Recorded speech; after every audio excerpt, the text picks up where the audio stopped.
My family moved me to assisted living, thinking it would be a safe, quiet place for me to age gracefully, without causing them worry. What happened instead was that I transformed the entire culture of that facility and discovered that my most impactful career was just beginning at age 81. But let me start from the moment my children decided that my independence was too much of a burden for them to bear, and how their solution to their problem became the catalyst for my greatest professional achievement. The conversation happened on a Tuesday afternoon in October, in my own living room, while I was reading a mystery novel and enjoying what had become my daily ritual of afternoon tea. My 3 children, David, Susan, and Michael, had arrived together, which should have been my first warning that this wasn't a social visit. "Mom," David began, settling into the chair across from me with the careful posture of someone who'd rehearsed this moment, "we need to talk about your living situation." My living situation. The euphemism hung in the air like smoke from a snuffed candle. I'd been living independently in my own home for the 3 years since Harold died, managing my finances, maintaining my social connections, driving myself to appointments, and generally conducting my life with the same competence I demonstrated for the previous 78 years. "What about my living situation?" I asked, though I suspected I already knew the direction this conversation was heading. Susan pulled out a folder. They'd come prepared with documentation, which meant this wasn't a discussion, but a presentation of decisions they'd already made. "We've been worried," she said, her voice carrying that particular tone adult children use when they're trying to sound reasonable about something unreasonable. "The incident last month when you fell in the garden, the time you forgot to turn off the stove, the way you've been struggling with that new medication schedule. The incident last month. I'd tripped over a garden hose while watering my roses and scraped my knee. The kind of minor accident that could happen to anyone at any age. The stove incident had been forgetting a pot of water was boiling while I answered a phone call. Again, hardly evidence of cognitive decline.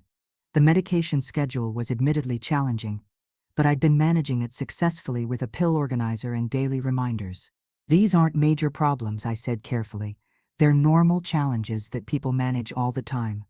"Mom," Michael interjected, "individually maybe, but together, they paint a picture of someone who's struggling to maintain independence safely. Someone who's struggling. As if the minor inconveniences of aging were evidence that I'd crossed some invisible line from competent adult to person requiring supervision. "We've found a wonderful place," Susan continued, opening her folder to reveal brochures for Meadowbrook Assisted Living. "Beautiful grounds, excellent staff, lots of activities for residents. You'd have your own apartment, but with support available whenever you need it. Support available whenever you need it." Translation: supervision disguised as assistance, independence replaced by institutional routine, autonomy exchanged for the peace of mind of children who found their mother's continued self-reliance more stressful than her potential dependence. "And if I don't want to move?" The silence that followed was telling. This wasn't a conversation about options. It was a notification about decisions that had already been made. "Mom," David said gently, "we've already put down a deposit. Your apartment will be ready next month. We thought it would be easier if you had time to adjust to the idea gradually." Easier for whom? I wondered, but didn't ask. The answer was obvious. Easier for them. Easier for their peace of mind. Easier for their ability to sleep at night without worrying about phone calls about falls or forgotten stoves or medication mix-ups. "We love you, Mom," Susan added, her voice thick with emotion that I recognized as grief. "We want to know you're safe and cared for." Safe and cared for. The phrase that had become the justification for stripping away the independence that had defined my entire adult life, for transforming me from a person who managed her own existence into a person whose existence was managed by others. That evening, after my children had left with hugs and promises that I'd love it there once I got settled, I sat in my living room looking at the brochures they'd left behind. Meadowbrook Assisted Living promised enriching activities, social engagement, and personalized care in a community setting. The photographs showed elderly people playing bingo, doing crafts, participating in sing-alongs, and generally looking content with lives that had been organized and scheduled by others. These were people who had moved beyond the messiness of independence into the safety of managed existence. But as I studied those images, I found myself wondering, what if the problem wasn't that I needed more care, but that Meadowbrook needed better programming? What if the issue wasn't my inability to live independently, but their failure to create an environment where independence could thrive even when support was needed? What if my children's solution to their worry was actually an opportunity for me to discover what I could build when given a new stage to work on? 3 weeks later, I was standing in the lobby of Meadowbrook Assisted Living, surrounded by my packed belongings, and feeling like I was checking into a very expensive hotel that I would never be allowed to leave. The lobby was pleasant enough, comfortable seating areas, soft lighting, the kind of decor that aimed for homey but achieved institutional. But what struck me most was the atmosphere. Residents sat in chairs lined up against the walls, some reading, some sleeping, most simply watching the comings and goings of staff members who moved through the space with the efficient purposefulness of people managing schedules rather than facilitating lives. There was a quietness that felt less like peace and more like resignation. "Mrs. Henderson," a bright voice called out, and I turned to see a young woman approaching with a clipboard and the kind of energetic smile that people in service industries are trained to maintain, regardless of circumstances. "I'm Jessica, your resident coordinator. We're so excited to have you join our Meadowbrook family." Our Meadowbrook family, the first of many phrases I would hear that were designed to make institutional living feel personal while maintaining the boundaries that made it institutional. "Let me show you to your apartment, and then we'll go over your activity schedule and meal plan." My activity schedule. As if at 81 I had suddenly lost the ability to decide how to spend my time, when to eat, or what might interest me on any given day. The apartment was actually quite nice. A bedroom, small living area, kitchenette and bathroom, all decorated in the kind of neutral tones that offend no one and inspire no one. The windows looked out over well-maintained gardens, where I could see a few residents walking slowly along paved paths. "You'll love it here," Jessica continued, settling into a chair with her clipboard ready. "We have so many wonderful activities. Monday is bingo, Tuesday is craft time, Wednesday is sing-along, Thursday is movie afternoon, Friday is game day, and weekends we have special programs like visiting musicians or educational talks." I listened to this recitation of scheduled engagement and felt something I hadn't expected: professional curiosity, not about participating in these activities, but about who had designed them, what goals they were intended to achieve, and why they seemed so thoroughly disconnected from the interests and capabilities of the people who were supposed to benefit from them. "Who plans these activities?" I asked. "Oh, we have an activities director, Rebecca. She's wonderful. Very organized, very reliable. She's been here for 3 years. What's her background?" Jessica looked momentarily confused by the question. Her background, her education, her experience in programming for older adults, her approach to creating meaningful engagement opportunities. "I'm not sure. She's very nice, though, and the residents seem to enjoy the programs." The residents seemed to enjoy the programs, the kind of assessment that measured compliance rather than engagement, satisfaction rather than stimulation, participation rather than purpose. That afternoon, I attended my first activity, Tuesday Craft Time, which consisted of residents sitting around tables coloring in adult coloring books while soft music played in the background. The activity was led by Rebecca, a pleasant woman in her 40s, who moved around the room, offering encouragement and helping residents who struggled with motor skills. I watched this scene with the eye of someone who had spent decades designing educational programming, and what I saw was a room full of intelligent adults being treated like children who needed to be kept busy rather than engaged. "This is lovely," said the woman sitting next to me, holding up her partially colored flower design. "Very relaxing." Relaxing. Yes, it was relaxing. It was also completely unstimulating, intellectually vacant, and so far below the cognitive and creative capabilities of the people participating that it bordered on insulting. "What did you do before you moved here?" I asked her. "I was a high school principal for 35 years.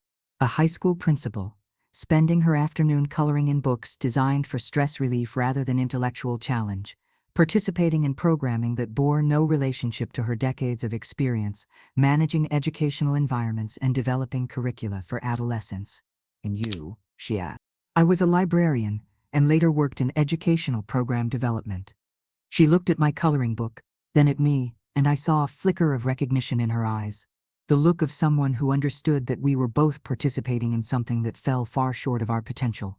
"Rebecca seems nice," she said diplomatically. "Yes," I agreed, "but I wonder if there might be other approaches to programming that would be more engaging." That evening, I called Susan to check in, as I'd promised to do during my adjustment period. "How was your first day, Mom? Did you enjoy the activities?" "They were interesting," I said, which was technically true. I'm curious about how programming decisions are made here.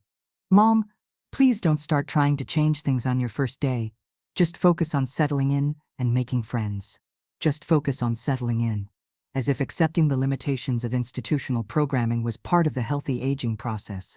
As if questioning whether there might be better ways to create meaningful engagement was evidence of being a difficult resident rather than a thoughtful observer. But I wasn't planning to be a difficult resident. I was planning to be a transformative one. 2 weeks into my residency at Meadowbrook, I requested a meeting with Rebecca, the activities director, not to complain, that would have marked me as a problem resident, but to offer assistance based on what I'd observed during my first weeks of participation. Mrs. Henderson, Rebecca said, settling into her office chair with the wary expression of someone who'd had this conversation before. Jessica mentioned you wanted to talk about our programming. I hope you're finding activities that interest you. Actually, I'm finding them quite interesting from a professional perspective. I said, I spent 40 years developing educational programs, and I'm curious about your approach to creating meaningful engagement for residents with diverse backgrounds and skill levels. The wariness in her expression shifted to confusion. Clearly, she hadn't expected a conversation about programming methodology. Well, we try to offer activities that everyone can participate in, she said carefully. Things that are relaxing and enjoyable, that don't require too much physical or mental strain. And how do you assess whether residents are finding the activities meaningful versus simply compliant? What do you mean? I mean, how do you distinguish between people participating because they're genuinely engaged versus people participating because it's what's expected or because they don't have other options? Rebecca shifted uncomfortably. Most residents seem to enjoy what we offer. We don't get many complaints. Absence of complaints isn't the same as presence of engagement, I said gently. Have you considered that some residents might have capabilities and interests that aren't being addressed by the current programming? Mrs. Henderson, I appreciate your interest, but we've found that simpler activities work best for our population. Many residents have cognitive limitations or physical challenges that make more complex programming difficult. Some residents. She was using the limitations of some residents to justify programming that limited all residents, creating a lowest common denominator approach that failed to challenge anyone. What if I told you that the woman who sits next to me in craft time was a high school principal for 35 years? That the man who does jigsaw puzzles every afternoon was a mechanical engineer? That the woman who participates quietly in sing-alongs was a professional musician? Rebecca looked genuinely surprised. I didn't know that. How could you know? Have you ever assessed residents' professional backgrounds, educational achievements, or current interests beyond their care needs? We have intake forms that cover medical history and care requirements, but not intellectual history or ongoing cognitive capabilities. I could see the moment when Rebecca realized that she'd been managing activities for people she'd never actually gotten to know as individuals with decades of accumulated expertise and continuing potential for growth. What would you suggest? She asked, and I heard both defensiveness and genuine curiosity in her voice. I'd suggest starting with a real assessment of who lives here, not just their care needs, but their interests, capabilities, and experience.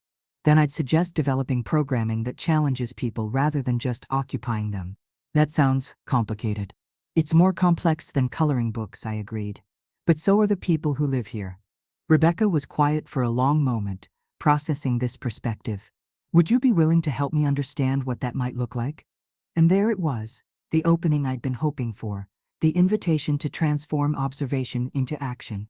I'd be happy to help, I said.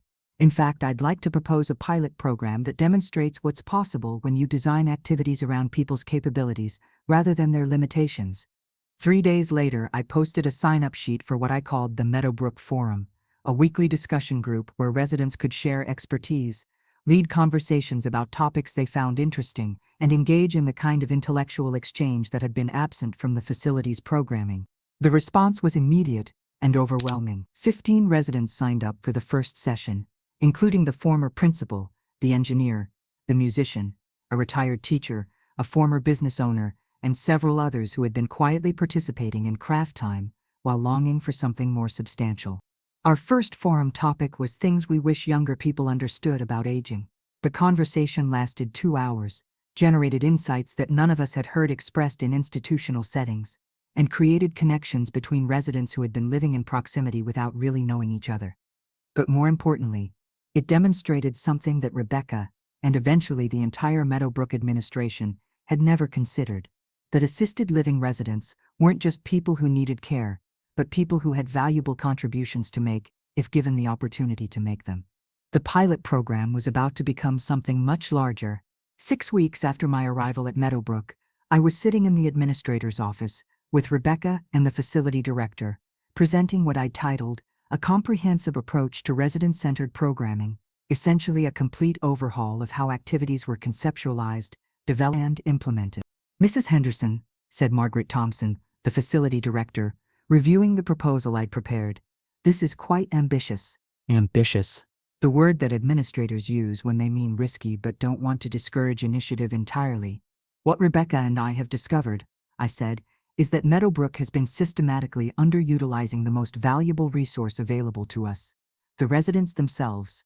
I had prepared my presentation carefully, with data on resident satisfaction, participation rates, and what I called engagement quality metrics, measurements of whether people were passively participating or actively contributing to programming. Traditional activities programming treats residents as consumers of entertainment rather than contributors to community. I continued, "What we're proposing is a model where residents become co-creators of their own engagement opportunities." Margaret looked at the organizational chart I'd developed, showing how resident expertise could be integrated into programming leadership. "You're suggesting that residents lead activities?"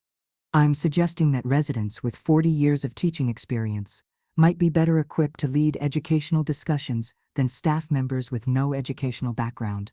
That residents with professional expertise might enjoy sharing that knowledge with others. That people who've lived full, accomplished lives might want to continue being accomplished rather than simply being cared for."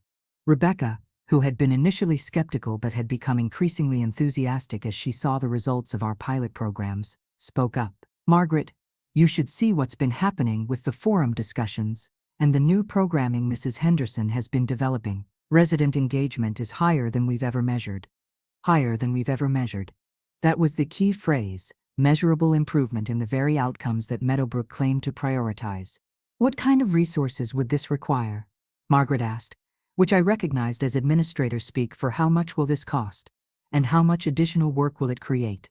"Actually," I said, "it requires fewer resources than current programming, because you're utilizing expertise that already exists in the building rather than trying to import it from outside."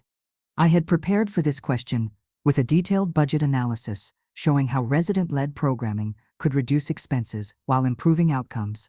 Fewer outside speakers when you had retired professionals in-house. Fewer purchased craft supplies when residents could teach skills to each other. Fewer entertainment costs when people were entertained by meaningful engagement rather than passive consumption. "There is one additional position we'd need to create," I added. "A resident program coordinator, someone who understands both the capabilities of the residents and the principles of adult education, who can facilitate resident-led programming while ensuring it meets facility standards." "And you'd be interested in that position?" Margaret asked. "I'd be very interested in that position." 2 weeks later, I became the first resident of Meadowbrook Assisted Living to also be employed by Meadowbrook Assisted Living, hired as their resident program coordinator at a salary that exceeded what most activities directors earned at comparable facilities. But the real revolution wasn't in my employment status. It was in what happened when people who had been treated as passive recipients of care were given opportunities to be active contributors to community. Harold, the former mechanical engineer, started teaching workshop sessions on how everyday devices worked. Sessions that were so popular that we had to move them to the main auditorium and invite family members to attend. Margaret, the former principal, developed what she called wisdom-sharing circles, where residents discussed problem-solving strategies they developed over decades of life experience. Dorothy, the retired musician, didn't just participate in sing-alongs. She started giving music appreciation lectures and teaching residents who'd always wanted to learn piano. Robert, who had owned a small business for 30 years, began leading sessions on financial planning and economic literacy that attracted not just residents but adult children who wanted to understand their parents' perspectives on money management. Within 3 months, Meadowbrook had transformed from a place where people went to be taken care of into a place where people continued to grow, learn, and contribute. Waiting lists for residency grew longer as word spread about our innovative programming. Family satisfaction surveys reached the highest levels in the facility's history. But the most significant change wasn't measurable in surveys or waiting lists. It was visible in the way residents carried themselves, the energy in common areas, the quality of conversations in dining rooms, and the sense that moving to assisted living had become the beginning of a new chapter rather than the end of an old one. My children, who had moved me to Meadowbrook to ensure I was safe and cared for, discovered that I had become the person ensuring that hundreds of other residents were not just safe and cared for, but challenged and valued and given opportunities to continue becoming who they were meant to be. 8 months after arriving at Meadowbrook as a reluctant resident, I was standing in front of 200 people at the State Conference on Aging, delivering a presentation titled Revolutionizing Assisted Living from Care Recipients to Community Contributors. In the audience were facility administrators, activities directors, social workers, and family members who were trying to understand how one facility had achieved resident satisfaction scores that exceeded industry standards by 3. The fundamental error in traditional assisted living programming, I told the audience, is the assumption that needing assistance in some areas of life means accepting limitation in all areas of life. What we've discovered at Meadowbrook is that people don't stop being capable, experienced, or valuable when they move to assisted living. They just need different kinds of opportunities to express those capabilities. I clicked to the next slide, showing before and after photographs of common areas at Meadowbrook. The before images showed residents sitting passively in organized seating, participating in activities designed and led by staff. The after images showed residents leading discussions, teaching workshops, collaborating on projects, and generally engaging with the kind of energy and purpose that comes from being valued for what you contribute rather than just cared for despite what you need. Traditional activities programming treats residents as consumers. Our model treats them as producers. The difference is transformative, for residents, for families, and for the institutional culture. After my presentation, a woman approached me with questions about implementing similar programming at her facility in Oregon. Mrs. Henderson, I'm curious. What was your background before you moved to assisted living? Were you in senior services professionally? Actually, I said, I moved to assisted living 8 months ago because my children were worried about my ability to live independently. I'd never worked in senior services. I was a librarian and later an educational program developer.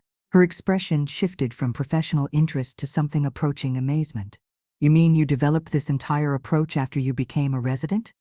I developed it because I became a resident. I saw what wasn't working from the inside, and I had the professional background to understand what might work better. And the facility administration just let you redesign their programming? They didn't let me redesign it, I corrected. They hired me to redesign it. I'm now the resident program coordinator, the first resident employee in Meadowbrook's history. The conversation that followed led to consulting invitations from 12 facilities across 3 states, all wanting to understand how to implement what had become known as the Meadowbrook model. Within a year, I was traveling regularly to speak at conferences, consult with administrators, and train staff in resident-centered programming approaches. But the recognition that meant the most came from an unexpected source. Susan called me one evening with news that changed how my family understood everything that had happened since they'd moved me to assisted living. Mom, I just got off the phone with Margaret Thompson. She told me that Meadowbrook has been selected as the National Model Facility for Innovative Senior Programming by the American Association of Assisted Living Administrators. That's wonderful news. Mom, she said, this honor exists because of the work you've done there. She said, you've transformed not just their facility, but the way the entire industry thinks about resident programming. I sat quietly, absorbing this information. 8 months ago, my children had moved me to assisted living because they thought I needed to be taken care of.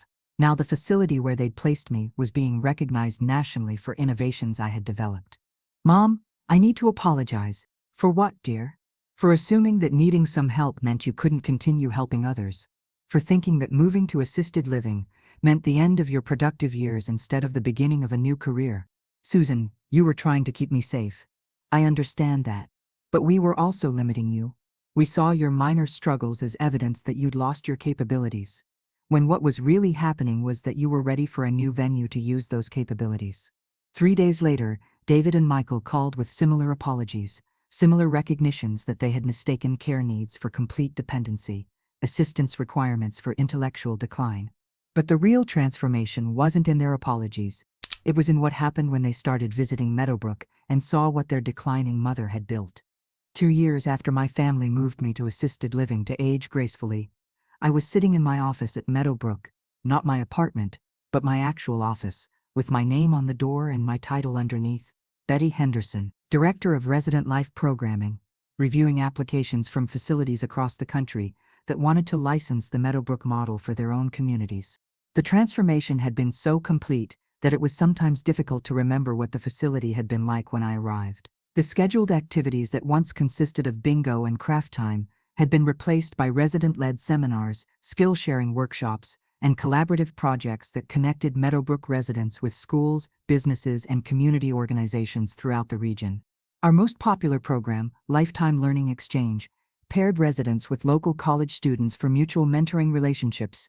Residents shared life experience and professional expertise, while students provided technology training and contemporary perspectives. The program had become so successful that 3 universities now offered academic credit for participation. But the changes extended far beyond programming. The entire culture of Meadowbrook had shifted from institutional care to intentional community.